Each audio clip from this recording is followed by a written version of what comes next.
जय हिंद बच्चों। जैसा कि आप सभी जानते हैं कि आपका PT1 स्टार्ट होने वाला है और PT1 के लिए ही आपकी रिवीजन क्लासेस चल रही हैं, यानी कि सभी सब्जेक्ट्स में आपके PT1 से रिलेटेड ही वीडियो जो है वो भेजे जा रहे हैं और रिवीजन वर्क स्टार्ट हो चुका है। बच्चों, मैंने आपको पिछली वीडियो में आपको भाषा के बारे में बताया था कि भाषा किसे कहते हैं, जो कि आपका रिवीजन वीडियो था। अब मैं आपको व्याकरण के बारे में बताऊंगी कि व्याकरण क्या होता है, क्योंकि आपका चैप्टर है भाषा और व्याकरण। आइए देखते हैं कि व्याकरण किसे कहते हैं। हर भाषा में कुछ नियम होते हैं।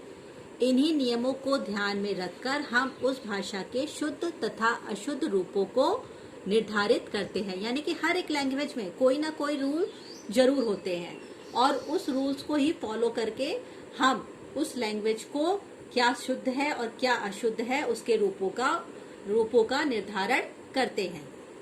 जैसे कि उदाहरण के लिए हिंदी भाषा का नियम है कि वाक्य में क्रमशः मतलब पहले कर्ता, फिर कर्म एवं क्रिया आते हैं। जैसे कर्ता क्या है? बच्चा। कर्म क्या है? दूध। और क्रिया क्या है? पी रहा है। कर्ता यानी कि जो उस काम को करने वाला होता है। कर्म क्या होता है? जिस पर इस क्रिया का प्रभाव पड़ता है उसे हम कर्म कहते हैं। तो इसमें कर्म क्या है? दूध। और क्रिया क्या है? पी रहा है, यानी कि बच्चे द्वारा दूध को पीने की क्रिया हो रही है। तो हमारी हिंदी भाषा में यही नियम फॉलो होता है कि कर्ता प्लस कर्म और प्लस क्रिया। कर्ता प्लस कर्म और प्लस क्रिया। ठीक है, पहले कर्ता आता है, फिर कर्म आता है और फिर क्रिया आती है। अब आपने इंग्लिश भी पढ़ा होगा। इंग्लिश में क्या है? इसका नियम जो है वो थोड़ा सा चेंज है कि अंग्रेजी में पहले कर्ता आता है, उसके बाद क्रिया आती है और उसके अंत में कर्म आता है। जैसे कर्ता आ गया द चाइल्ड, क्रिया इज ड्रिंकिंग और कर्म हो गया मिल्क। यानी कि हिंदी में पहले क्या है? पहले कर्ता, फिर कर्म और फिर क्रिया। ठीक है, आप हिंदी में ही ध्यान रखिए, कर्ता प्लस कर्म प्लस क्रिया। ठीक है, यदि भाषा के इन नियमों को ध्यान न रखकर हिंदी में कोई कहता है कि बच्चा पी रहा है दूध तथा अंग्रेजी में कहता है कि the child milk is drinking, तो वाक्य क्या हो जाएगा? अशुद्ध हो जाएंगे। यानी कि हिंदी भाषा के नियम को अगर आपने ध्यान में रखकर किसी सेंटेंस को उल्टा सीधा लिख दिया तो क्या होगा?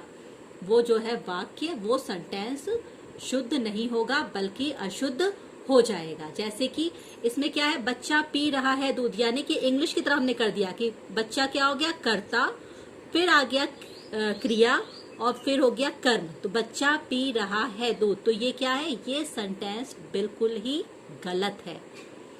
इसीलिए जो है हमें व्याकरण पढ़ाया जाता है ताकि हमें व्याकरण के जो रूल्स हैं, जो नियम हैं, वो हमें पता हो और हम भाषा के शुद्ध रूप से भली भांति परिचित हो जाएं। ठीक है ना?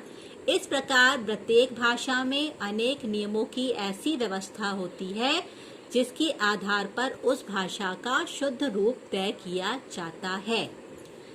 ये नियम ही उस भाषा की संरचना को नियंत्रित करते हैं, यानी कि जो भी नियम होते हैं, जो भी रूल्स होते हैं, वही हमें बताते हैं कि हमें वाक्य में क्रिया, कर्ता और कर्म को कैसे कैसे हमें उसे प्रयोग करना है ताकि हम एक शुद्ध वाक्य का निर्माण कर सकें।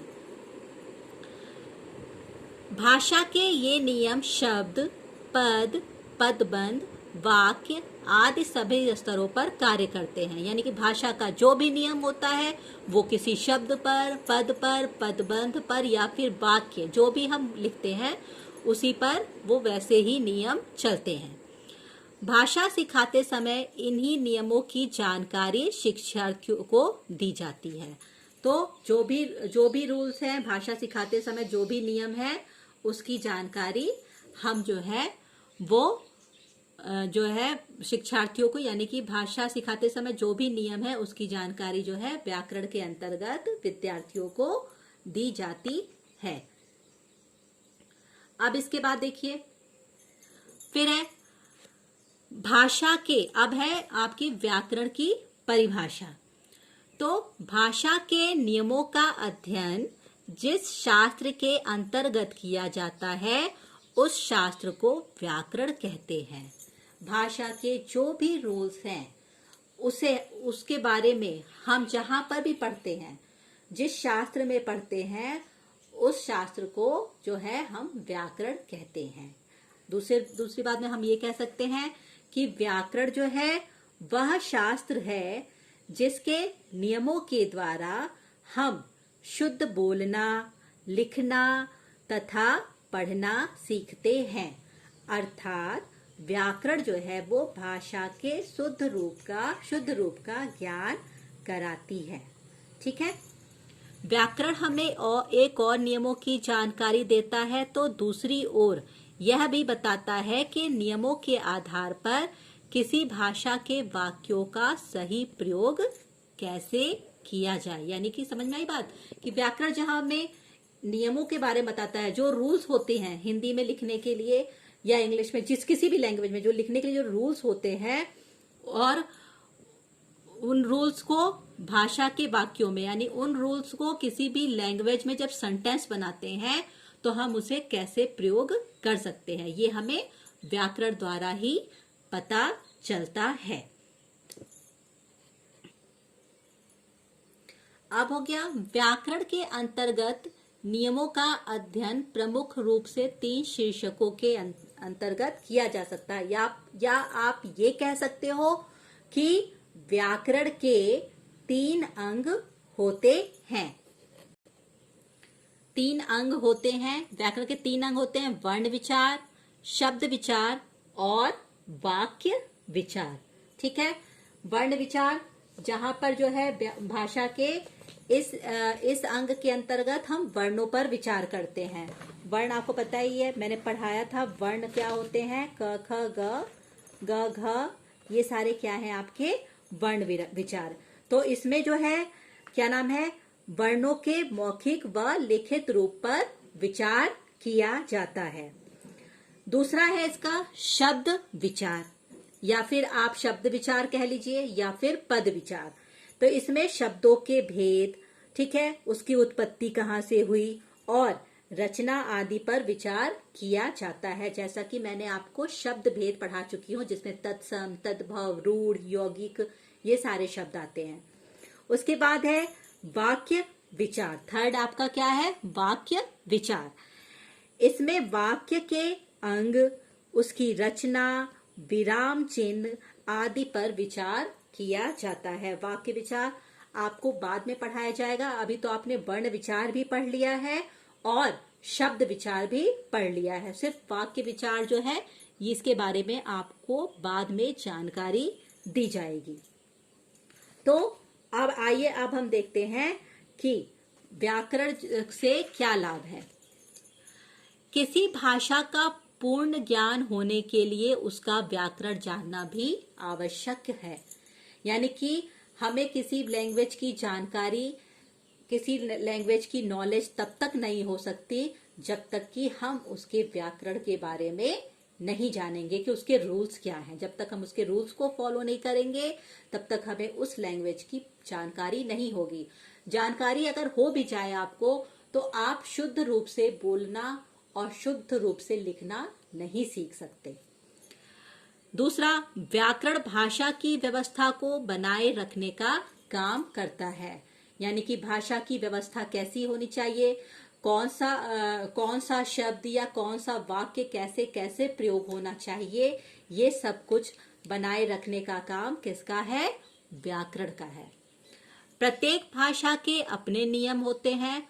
उस भाषा का व्याकरण भाषा को शुद्ध लिखना एवं बोलना सिखाता है। यानी कि सिर्फ हिंदी नहीं, इंग्लिश हुई या कोई भी अदर लैंग्वेज हो गई, उसमें भी आपका क्या है, उसकी जो भाषा होते हैं उसके अपने अलग अलग नियम होते हैं।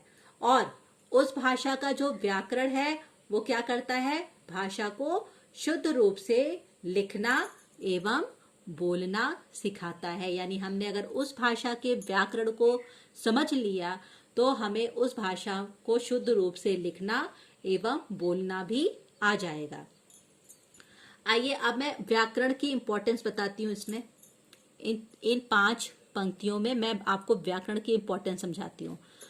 वाक्य में शब्द का, जिस तरह से किसी वाक्य में शब्द का, शब्द में वर्ण का, वाक्य की रचना आपको पता है शब्दों से होती है, शब्द में वर्ण का, वर्ण जो है, वर्ण से क्या बनते हैं, शब्द बनते हैं। तो वैसे ही शब्द में वर्ण का, वर्ण में ध्वनि का, जो हमारे मुंह से जो ध्वनियां निकलती हैं उनसे वर्ण का निर्माण होता है। तो उसी तरह से वर्ण में ध्वनि का, भाषा में व्याकरण का अपना अलग ही महत्व है। आगे सुने, वाक्य में शब्द का, वाक्य में शब्द का, शब्द में वर्ण का, ठीक है, शब्द में वर्ण का, वर्ण में ध्वनि का। जिस तरह से इनकी इंपॉर्टेंस है उसी तरह से भाषा में व्याकरण का अपना अलग ही महत्व है। तो बच्चों फिर ध्यान रखिएगा कि व्याकरण क्या है। व्याकरण वह शास्त्र है जिसकी सहायता से हम किसी भाषा के शुद्ध पढ़ने, लिखने और बोलने का ज्ञान प्राप्त करते हैं। ठीक है, या फिर सिंपल सी परिभाषा है कि व्याकरण हमें भाषा को शुद्ध बोलना, पढ़ना और लिखना सिखाता है। ठीक है, अब मैं चाहती हूँ कि आप इससे रिलेटेड कोई भी एक्सरसाइज हो उसे अपने आप सॉल्व करिए, और सॉल्व करके आप जो है, मैं जब जूम क्लास लूंगी तो उसमें मैं टैली करूंगी कि आपने सही किया है या नहीं किया है, अगर रिलेटेड कोई भी एक्सरसाइज है भाषा और व्याकरण से। और मैं चाहती हूँ कि आप मन लगाकर पढ़ाई करें और आपके अच्छे मार्क्स आए। ये मॉक टेस्ट में भी अगर आपके अच्छे मार्क्स आते हैं और PT1 में भी आते हैं तो इसका मतलब कि आपने बिल्कुल मन लगाकर पढ़ाई की है, और आप बिल्कुल जो चैप्टर है भाषा और व्याकरण, सिर्फ यही नहीं और भी जो आपके चैप्टर्स आ रहे हैं PT1 में, मैं चाहती हूँ उसे बिल्कुल डीपली उसे पढ़ लीजिए, ताकि आपको मिड ऑफ द चैप्टर कहीं से भी कुछ भी पूछा जाए तो आपको कहीं पर कोई भी डाउट ना हो। आप किसी भी क्वेश्चंस को देखकर कंफ्यूज नहीं होंगे अगर आपने उस चैप्टर को बिल्कुल डीपली पढ़ा होगा। ओके, थैंक्स बेटा।